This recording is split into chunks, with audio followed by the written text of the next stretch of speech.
What's going on, guys? Welcome to Victims and Villains. If you're new to this channel, we are a channel that discusses mental health through pop culture. My name is Captain Nostalgia. I'm a writer and podcaster here with Victims, and today we're going to be traveling back in time to Babylon for Damien Chazelle's most ambitious project.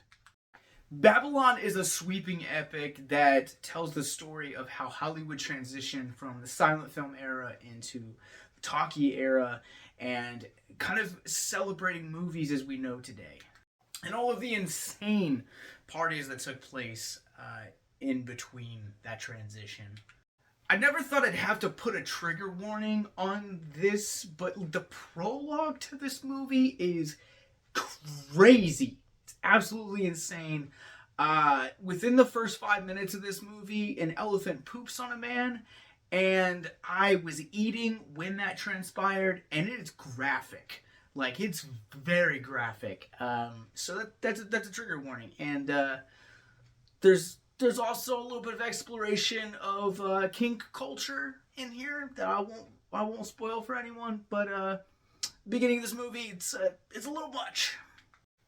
And that's kind of the problem that I have with this movie. Like, I am a cinephile through and through. If you've met me at cons, you know that I have a film reel tattooed on me. I have, like, you can see my office behind me. What you can't see is that I also have a Willy's Wonderland, Malignant, The Unbearable Weight of Massive Talent, The Hunt, Promising Young Woman, The Batman, Texas Chainsaw Massacre 2, Candyman, Pinhead, Freddy vs. Jason, Scream, Nightmare Alley. Like, I have so much movie memorabilia just riddled and wrapped around my office. I love film.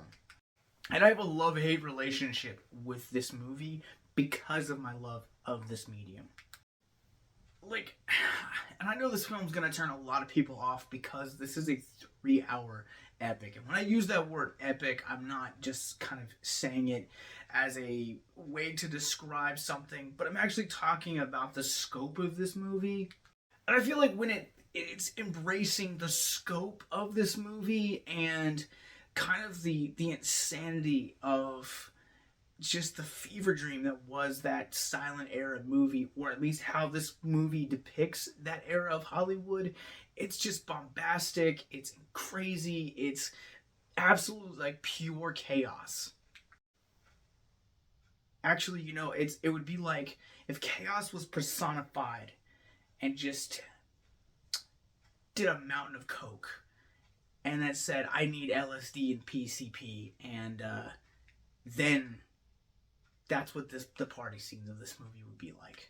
Like, I feel like from a guy that normally does a lot of horror coverage on this channel and also is the co-host of a horror podcast, I feel like I've seen some pretty weird things this year and some things that have made me uncomfortable when it comes to the medium of film.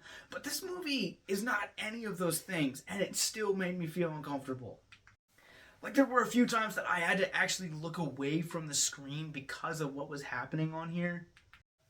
And I think it's just because of that chaos of how this movie is, or can be at times. And I know back in the spring I said that Everything Everywhere All at Once was an assault on the senses in the best way possible. This is kind of like the inverse of that, to where this would be the negative effect. But this movie, in all of its chaotic nature that it does have a really spectacular cast that it's assembled. Reteaming from Once Upon a Time in Hollywood. Also, you can find the link to our episode on that movie in the show notes below. Is Brad Pitt and Margot Robbie. Jean Smart's in this movie, and she reteams up with her Watchmen co-star, Jovan Adepo. I'm super sorry if I mispronounced that name. Diego Calva is great in this movie. Olivia Wilde makes a brief cameo in here. Jeff Garland's in this movie. There's so many, and it just Samara Weaving has a small role in this movie. Flea, Eric Roberts, Ethan Suplee, probably the coup de grace of the cameos or small bit parts in this movie goes to Tobey freaking Maguire. There are no words to just describe how mesmerizing his performance in this movie is. And as much of an ensemble cast as this movie belongs to Robbie and Calva. The two of them absolutely command the screen. It feels like the first 2/3 of this movie belong to Robbie. Like, it is absolutely her part. Like, there are sequences in this between her and Weaving where Weaving is the star, then comes Robbie, and it kind of just feels like that sets the tone for how this movie, how Robbie just kind of commands the screen of this picture. Calva and Adepo, I know I'm probably mispronouncing the latter name. They were probably two of my favorite performances in this outside of Robbie. I just felt like I hadn't really seen either one of them outside of Adepo in Watchmen. I loved him in Watchmen as Will Reeves, and I think that in this film, I mean, he just, again, just a dynamic performance from him. And Calva is just a star in the making. Like, I don't know what other movies he's been in. This was my introduction to him. So if there are other great movies that I need to check out with him, please comment below and let me know, because I would love to see more of him. But this was such an intoxicating performance. I think his arc in this movie is, kind of being this dreamer that is wrangling elephants in the beginning of the film to kind of being this powerhouse director was such a beautiful thing to see kind of unfold, and was probably my favorite thing about this movie. And complaint about this, it's nothing against her. I just don't understand why Jean Smart is in this movie. Her character has little to no character development, and that's kind of really sad for me, because I really love Jean Smart as an actress. I guess she's supposed to be the combination and just kind of manifestation of the press in this day. And she does do a good job of that in a scene or two, but for the most part, she just kind of floats around parties. She's a trainer for Robbie's character at one point, and I'm just kind of left with questions than answers of what purpose does she serve to the greater narrative. And I think that's the way I have with some of these other characters as well. What purpose do they really serve? Because for how big the scope of this movie is, it does lack focus, and that is one of my biggest complaints about this movie. I think a lot of people that have seen that would also be my guess, is that a lot of people would probably say the scope of this movie is definitely its biggest pitfall. It feels like for this being a 3-hour movie, obviously each act is an hour. It feels like the first act of the movie, we're really focusing on the Brad Pitt and Margot Robbie character. The second act, we start to get into the Diego Calva character, and still staying with Robbie. And then towards the end and halfway point of the movie, we're throwing Adepo on there, and Brad Pitt's just kind of there existing. And then by the end of it, you're just kind of seeing how Hollywood is kind of just chewed him up and spat him out kind of thing. The third act of this movie is, for as much as I love the Tobey Maguire scene, I love how this movie ends. Absolutely, it's an absolute celebration of the medium. This third act's a mess. All of the issues that I've just mentioned, they're heightened in the third act. But on the plus side, this movie is very subtly funny, and I don't know, there are parts in this movie, and there are parts, in one part in particular, where you're seeing Margot Robbie's character, and it's her first day in the talkies, and the film crew's kind of trying to get adjusted to the sound addition to film. And it's a part of the movie that I know is supposed to be taken seriously, but the way that it's written, the way that it's acted, it's very over the top. And again, I would imagine that this was kind of the reality for those people at that time. But it's a very funny sequence, and that's how I feel about the humor use in this movie. It feels like it wasn't intentional in some parts, but it made me laugh. And then there are other parts where I can definitely feel like there was the attention for humor in this. It's a very bizarre thing. I think that also the sets and the costume designs are also worth mentioning, because this is a period piece, and this is, for as much as the opening of this film is an assault on the senses, it does quickly engross you into this world, and I think it does a really great job, because you're getting so much thrown at you so fast.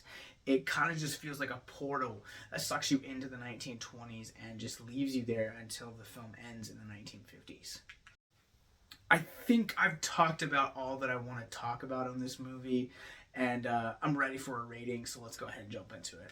I'm going to go ahead and give Babylon a 3 out of 5. I think this movie is, like I said, it's a celebration of the medium of film, but I also think because it's that, it's going to be a very niche film.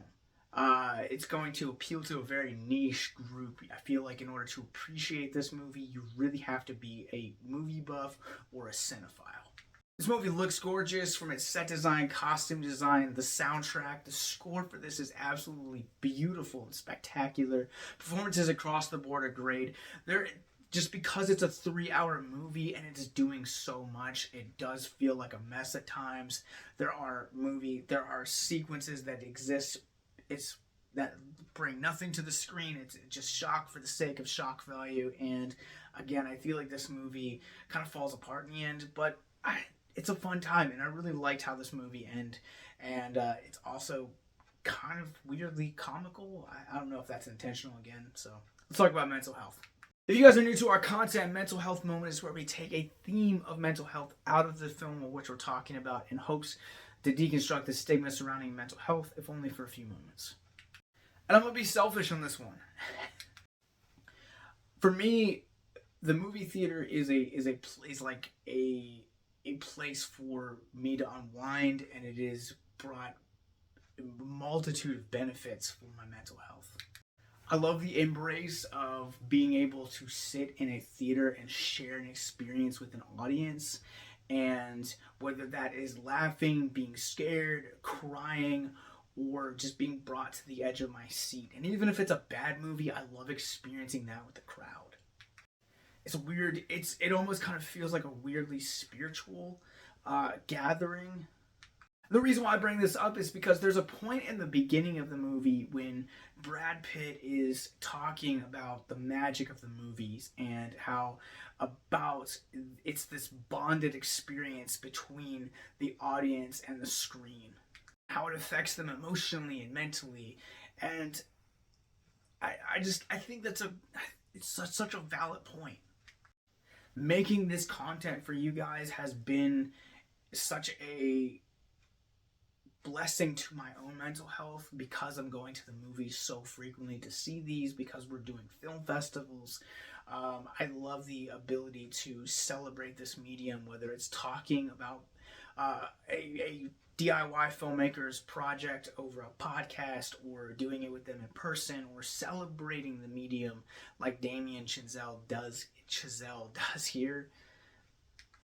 And I think movies allow us as the audience to also see a bit of ourselves in characters, and also challenge us and teach us and challenge us to grow.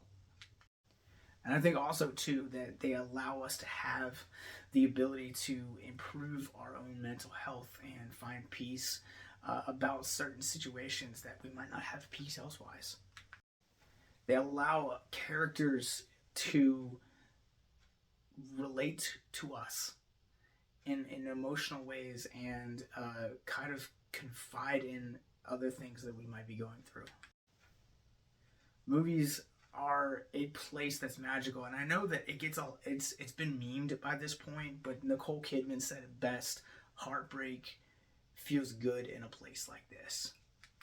And I think that sometimes we need to be broken in order to grow. And sometimes movies allow us to reflect on our own self and what's going on in our lives, and really reevaluate from an outside perspective, and then discuss it among peers. I feel like I'm rambling at this point, but the place is that movies can be a benefit for your mental health. And maybe it's not movies. Maybe it's video games. Maybe it's music. Maybe it's sports. Maybe it's X, Y, or Z. Find a creative outlet that is going to allow you to thrive and be in a healthy spot for your own mental health. And as always, if you or someone you know is struggling with suicide, addiction, self-harm, or depression, links to our mental health resource library are going to be in the show notes below, along with links to our Patreon, more movie reviews like this, podcasts, all of our social medias, and where you guys can find the podcasts. This is going to be our final review of the year. We're going to be back at some point next week discussing the top 10 horror movies of this year, at least from my perspective. So keep your eyes out on that. But we'll be back with brand new content on January 4th, counting down our top 10 worst movies of the years with our friends over at Manly Movies Podcast.